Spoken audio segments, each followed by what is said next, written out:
Merci Mbote.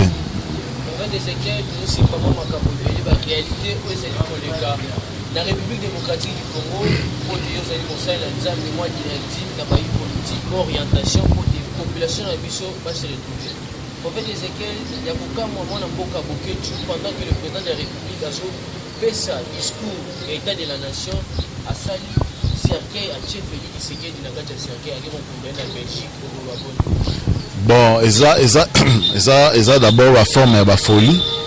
Ça est déplorable et puis ça regrettable. Comment on a une armoire na ya cuisine, à kamati a joué photo effigie à chef de l'État, à tiango likolo armoire à cuisine, à binde bazubozo de yango cercueil, et puis le président nakati ya Belgique. D'abord, il est fait avec quel pouvoir, avec quelle autorité spirituelle. Donc ce sont des choses kaka, ça va comédie, ça va théâtre, ça va bloc moko, c'est ce qui fait mal comme on a que batuyana ajuana. Que ça la spectacle ya théâtre nature wana l'idée ça la passe plus parce que ça n'a rien à voir avec le slogan balobaka toujours pour sauver mboka. Non, ce sont de la mascarade bazo sauver mboka na l'autre côté et soko tuni bango lit na bino ezali na nini bawo sabino que bon voilà Chilombo ateki mboka biloko mboka ndengwana bateki mboka pa ya nani bateki ona mukanda nini. Donc vous voyez, ce sont des choses que nous déplorons, des choses qui sont regrettables et touchantes et choquantes plutôt. Donc ça fait très mal. Comment on a battu na ajuana déjà.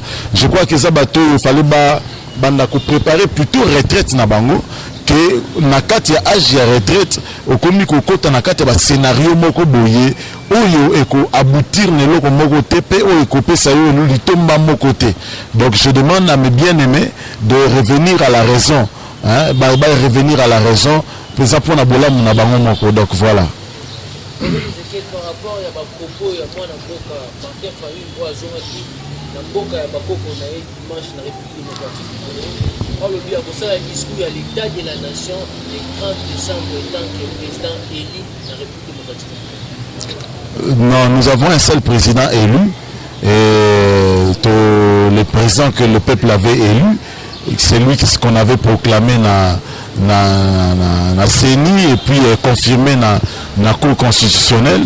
Donc dans ce pays, il n'existe pas deux présidents élus. Il n'y a qu'un seul président élu, c'est la personne de Félix Tshisekedi Chilombo. C'est lui-là le président élu. Quand vous voyez quelqu'un autre fomenter l'histoire, parler autour, il y a je suis élu, je suis ceci, je suis cela, et ça ligue à forme de comédie et de forme de théâtre. Je pense que il faut l'État a canissapé que la séquence moko il y a enseignement na la chaîne nationale, enseigner sur le civisme, enseigner sur l'état de droit, enseigner un peu même sur la politique, parce que ce que nos hommes politiques font ici, ça n'a rien à voir avec la politique, rien à voir avec la politique, même la politique ou la science politique, ça n'a rien à voir. Ce que nous voyons ici au Congo, c'est autre chose. Donc ça ressemble quelquefois au théâtre, quelquefois à basket, donc toujours définir en et ce sont des choses ceux qui besoin de temps ça vous fait perdre du temps. Donc mon président Elias Zamoko, il a fait l'état de son adresse à la nation na deux chambres réunies. Alors Congolais nyoso awa toko Liban loko l'appelle Liban na balanda kiango et va comprendre ce qu'il a déjà fait, ce qu'il pense faire, les difficultés qu'il rencontre et comment pallier na kati ya ba réalité mususu. En tout cas le président avait touché beaucoup de secteurs. Nous étions là nous-mêmes en tant que ambassadeurs du Christ, nous étions là invités pour suivre Makambo Salamaki Nakati à palais du peuple. Donc un autre discours en dehors de celui-là n'est que de la mascarade et de l'aventure. Donc voilà. En fait, Ezekiel est de Dieu par rapport à massacre aux alliés de Ghana. Est-ce qu'il y a beaucoup de perdu au Mansaki hier dimanche pour Kabola Mawana Bango, n'a peuple congolais parce que Est au niveau de la politique. Oui, c'est tout à fait normal. Bible le dit pleurer avec ceux qui pleurent. Donc ceux qui vont marcher, qui prennent à compatir dans le bateau, ils vont souffrir. C'est tout à fait normal. Les ablocos, c'est normal parce que personne n'est content. C'est un peuple qui a souffert pendant des années pour des intérêts. Il y a des structures, des intérêts. Il y a des individus, des intérêts, il y a des clans, des intérêts, il y a des groupes, des intérêts, il y a des individus. Les peuples innocents ont souffert. Donc c'est un langage aussi pour dire à ceux qui sont l'auteur d'arrêter cette chose. Ce n'est pas bon d'arrêter cela. Le sang humain est sacré, l'homme est sacré.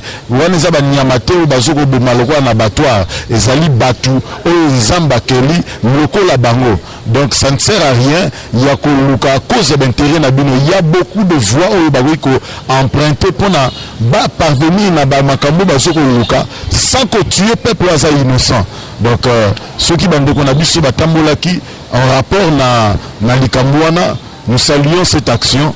Voilà un peu ce que je peux dire. Président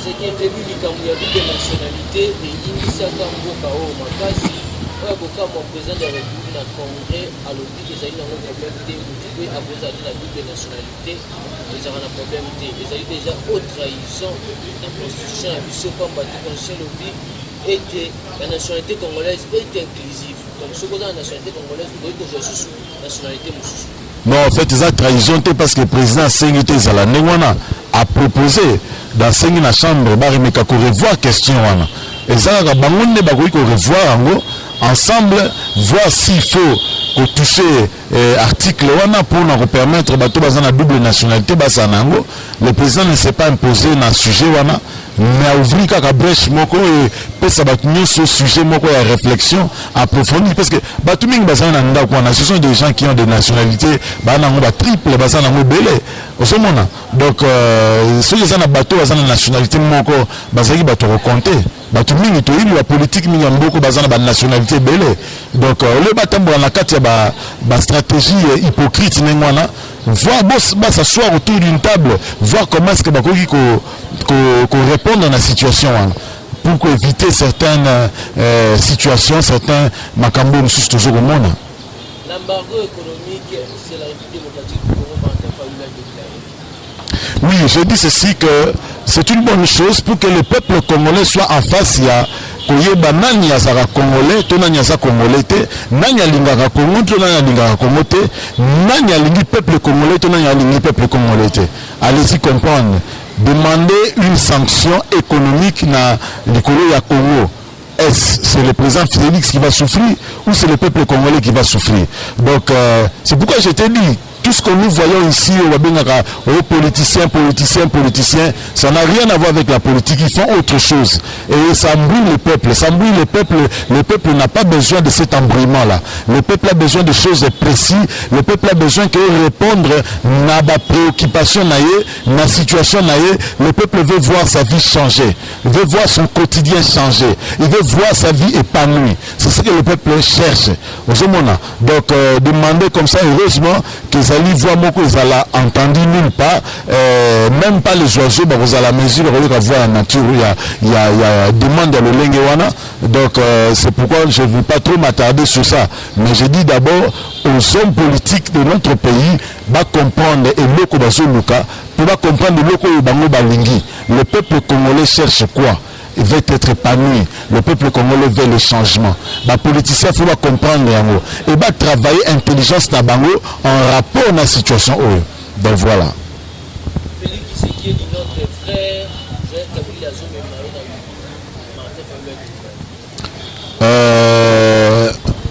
c'est compliqué, hein? C'est compliqué.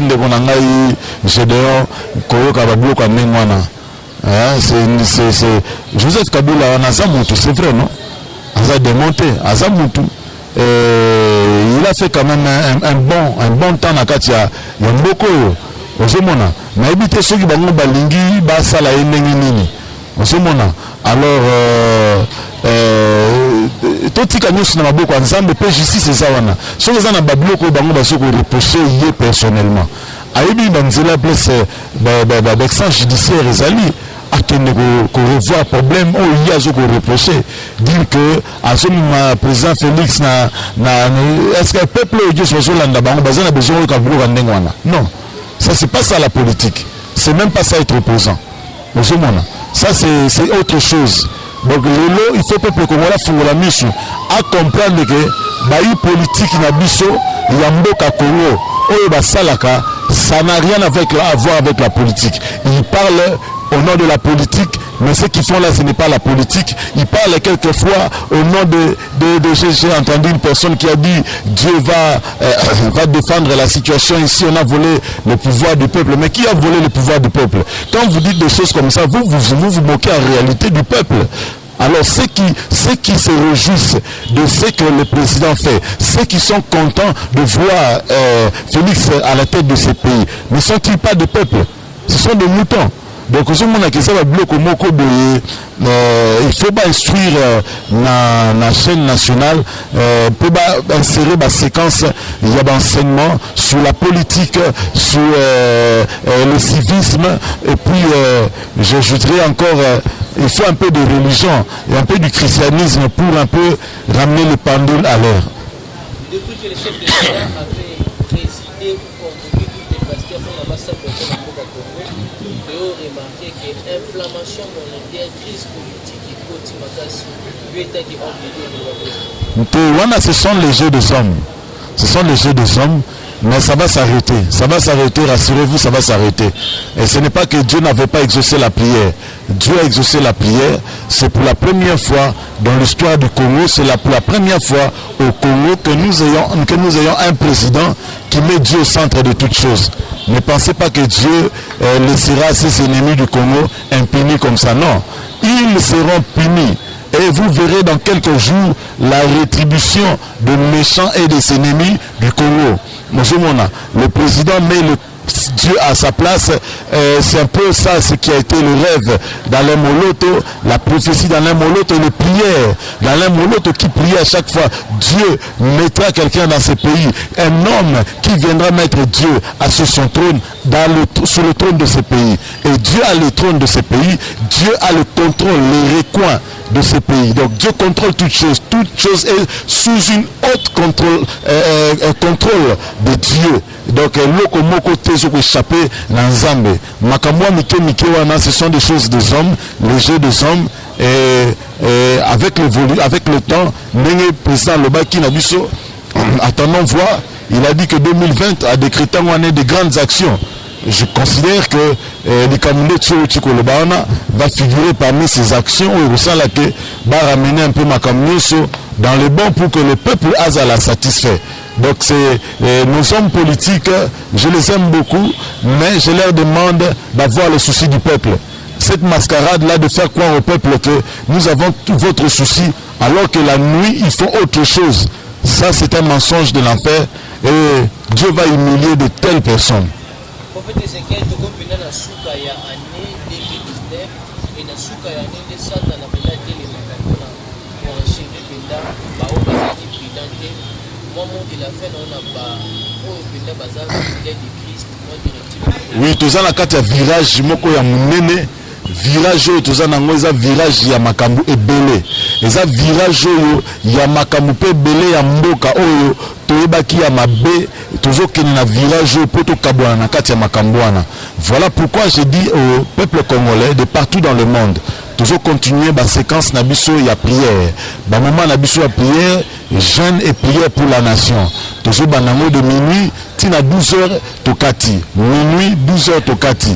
Donc il y a besoin d'un modérateur qui va conduire la prière wana.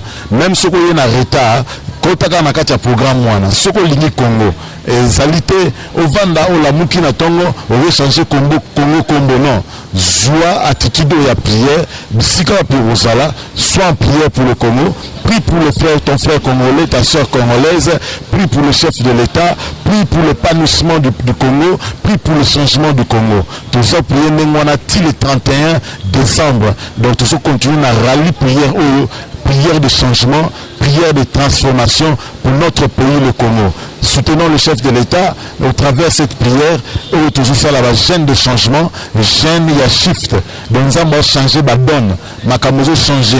Tout ça, on a prière, on a biso, mimi au slingo yokinai, quand on a prière, 12 heures le bout, les prières nayo, selon ce que le Saint-Esprit te conduira. Donc il y a un mouvement qui se fait dans le spirituel pour le changement total de notre pays, le Congo. Le pays Congo, c'est ça, le pays de ressources.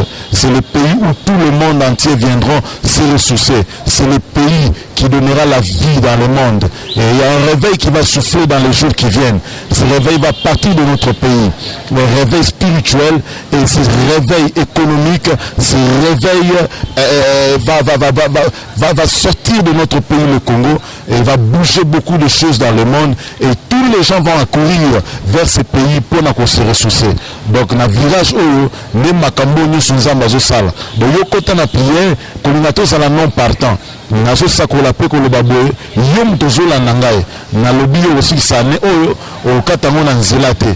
Même ata soki bandoke baloka ko balala kusemo gona satana. Je te parle comme un envoyé de Dieu qui est aussi ça année avec succès.